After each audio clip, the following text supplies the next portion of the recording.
दोस्तों हम वीरेंद्र यूपी भदोही से आप सबका स्वागत करते हैं अपने चैनल पे।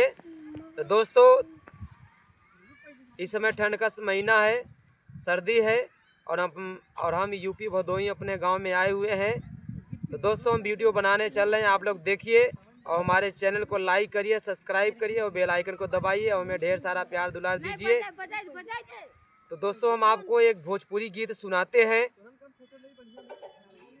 कि एक पत्नी अपने पति से बोल रही है, क्या बोल रही है